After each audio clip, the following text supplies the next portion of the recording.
Hi guys! Kamusta? Ako si Red Quaresma at welcome back sa aking channel. At kung bago pa lang kayo sa aking channel, huwag niyong kalimutan na mag-subscribe. At sipain na rin tayo ng bell button doon sa baba para updated kayo kung meron akong mga bagong video na i-upload dito sa aking channel. You know? At para sa video ito, another video reaction na magagawin ko. So magre-react ako guys dito kay Miss Atisa Manalo, ang ating Miss Cosmo Philippines. Nasa Vietnam kasi siya ngayon guys kasi ilo-launch na doon yung Miss Cosmo International.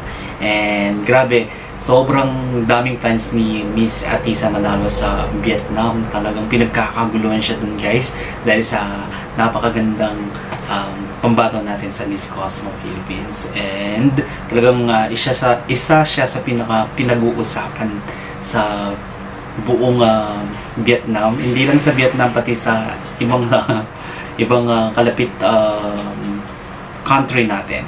Pinag-uusapan si Miss Atisa Manalo. Sobrang ganda naman kasi ni Miss Atisa Manalo, no? Sobrang napaka-charming ng mukha niya. And, yeah, panoorin natin tong video na to. Ang dami ko nang sinabi, guys. Panoorin natin to. Alright? Bilang tayo ng 3, 2, 1, go. So, here we go. Wow, grabe naman yung looks ni Miss Atisa Manalo, no? Glowing. Ang ganda ng makeup niya dito, no? Mr. Fang Tung-suk from Tung Ying Company. Wow. Please welcome on the red carpet, Mr. Fang Jung-ho and Mr. Hi guys, guess who is this? Ang ganda niya, no? Sobra. Atisha, Miss Cosmo Philippines. Welcome to Vietnam. So much hello. And you know you have a lot of Vietnamese and international fans. And how did you feel about the welcoming of Miss Cosmo organization and Vietnamese friends? I was really surprised and really happy that even though it was really late when we arrived at the airport, there were still some Vietnamese fans that were there waiting for me, cheering me on, giving me gifts. And I do think that it's a great example of the Vietnamese warmth that you Vietnamese people have for the Filipinos. That's so touching, right? And Atisha, you are estimated by the media as a very, very strong and well-known candidate. So, what will you bring to Miss Cosmo? Miss Cosmo is looking for an impactful beauty, and I do think that if they are looking for that, they have found their perfect candidate.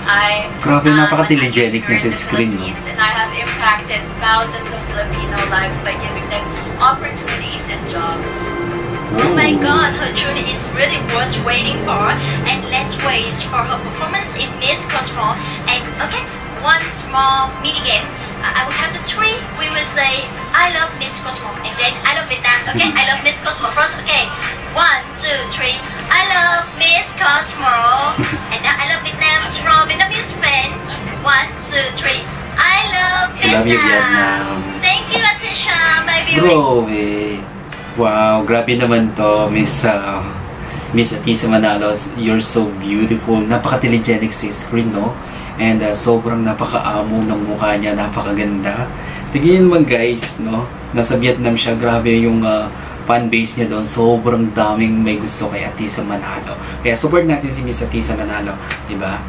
And yeah, kung nagustuhan nyo to guys, video nyo ito malaking likes. Mag-comment kayo kung meron kayong mga request sa video na pwede kong gawin dito sa aking channel. You know, bye!